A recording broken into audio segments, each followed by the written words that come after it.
begin though, I would like to acknowledge the Gadigal people of the Eora Nation, upon whose ancestral land our city campus now stands. So good evening and thank you for having me here today. For those who don't know me, my name is Christina Chun. I'm 26 years old. And before I started writing this speech, rather than just go into my journey, I wanted to have a look at what are some of the key lessons that I've learned along the way that you could actually apply. So to give you a brief, my passion is in education, and I am confident that I will spend the many decades of my life devoting my life to just students and giving them quality education. If I could just get everyone to kind of close their eyes, because I do have a key theme for today. So you could all close your eyes. And could you imagine a time when you were courageous? So it could be at a sporting event. It could be when you made a decision that changed the course of your life.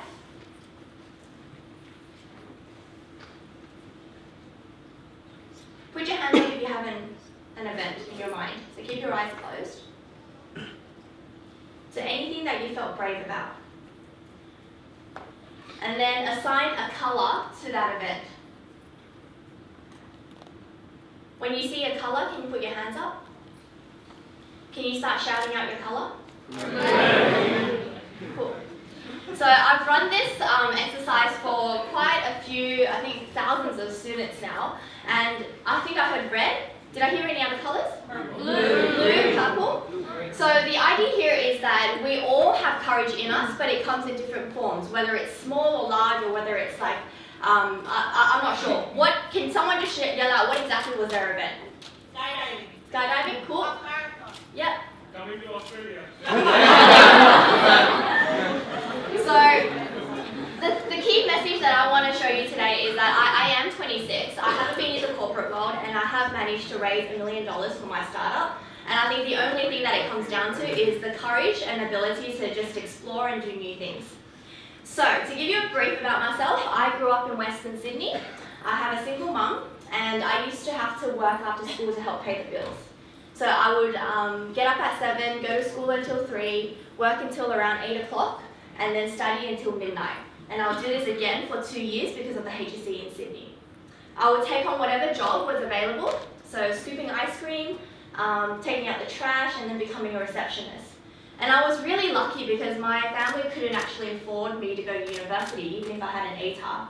So I got the University of New South Wales Equity Scholarship, which helped fund my psychology degree. I ended up working with children with disabilities for a few years, and I realised that my passion was actually in working with kids. But the thing is, I wanted to test whether this was something that I'd do for the rest of my life. So what better way than to go on exchange? So who's heard of ISEC here? Yeah. So ISEC flew me all the way to Romania, and then I started running leadership programs for 220 students. And I stayed there for 3 months in a country that had no Asians, in the city that I was in at least, and I spoke English, I learned Romanian, and by then I knew that when I came back to Sydney, I needed to spend every hour that I could in education, helping students. And so what did I do? So startup-wise, I knew that I wanted to provide leadership opportunities to young people. So we usually need to, in terms of validation, test demand and supply. I went and door knocked on 14 schools and asked them to give me a few students to undertake programs. When they asked for coding programs, I went to Suncorp. When they asked for financial literacy programs, I went to NAB. I think Morgan McKinley gave us resume writing and interview skills. And we ended up within a year reaching 1,500 students, and we had 20 companies sponsoring us. They were either giving us money, facilities, or industry professionals. So the common element was that if I wanted to scale across Australia, I needed to go tech, but I don't have a tech background. So I participated in competitions, went to networking events, and then ended up securing a comp that gave me a lead developer.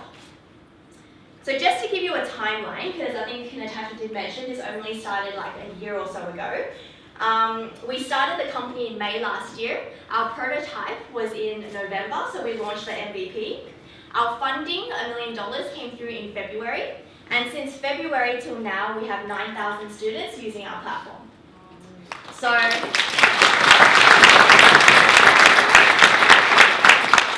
and so when I look back at, like, if I could give you guys any advice as to how to be successful, it comes down to like the 3 competing aims when people do go into the workplace and then they think about all of the things that they need to consider. So number one, people want work-life balance. Number two, people want to find meaning and impact in what they do. And number three is they want to make money and they want to become rich.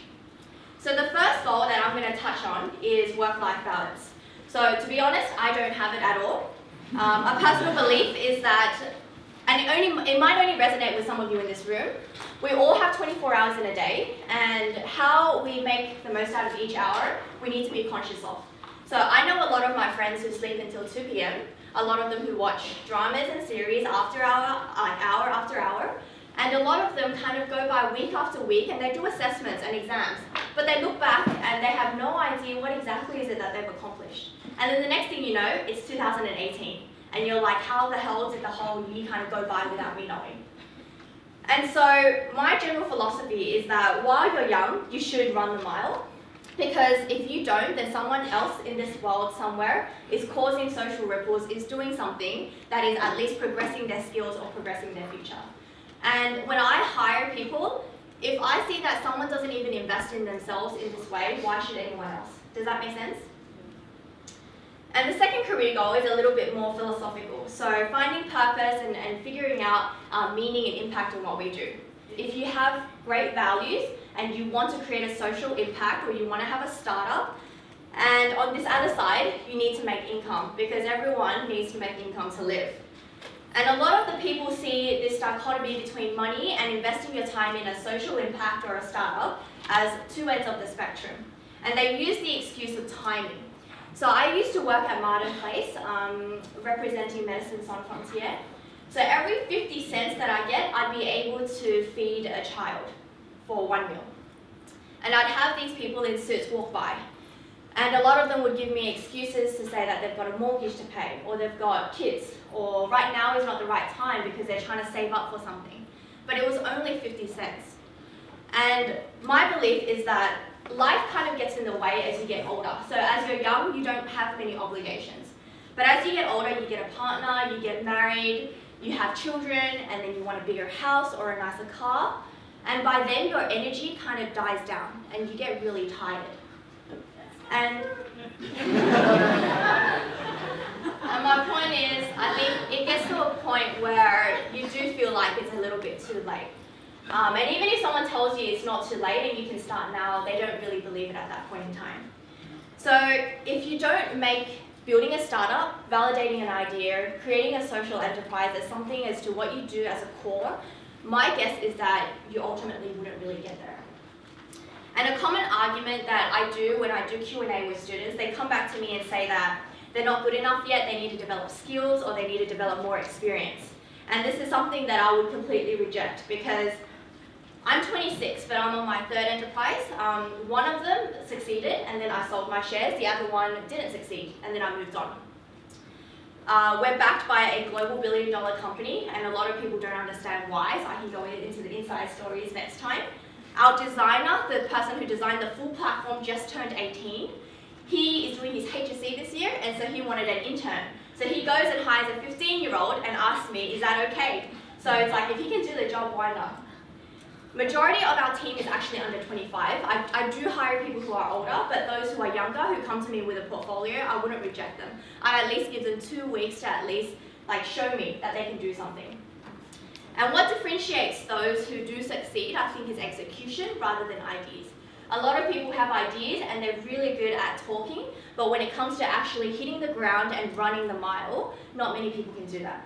So if you look at, say, Angry Birds, they had to make 51 games before they made it big. Or when you have a look at Richard Branson, he went from student magazine to recording studio before he hit Virgin Australia. So if you just think about on-the-job experience, whether it's volunteer work, whether it's just being kind to other people and just doing stuff, that builds your portfolio, and you should be doing that every single day. The thing is, when I think first met a few investors and a few entrepreneurs before my journey, they gave me an analogy which I didn't believe, and now I do. When you're working in an enterprise that's your own and you're constantly chasing after goalposts that keep moving, you've got cash that's burning in your bank account, the stress levels are really, really high. And if I'm not doing something that I'm passionate about, that I actually believe in, I don't think I would last this.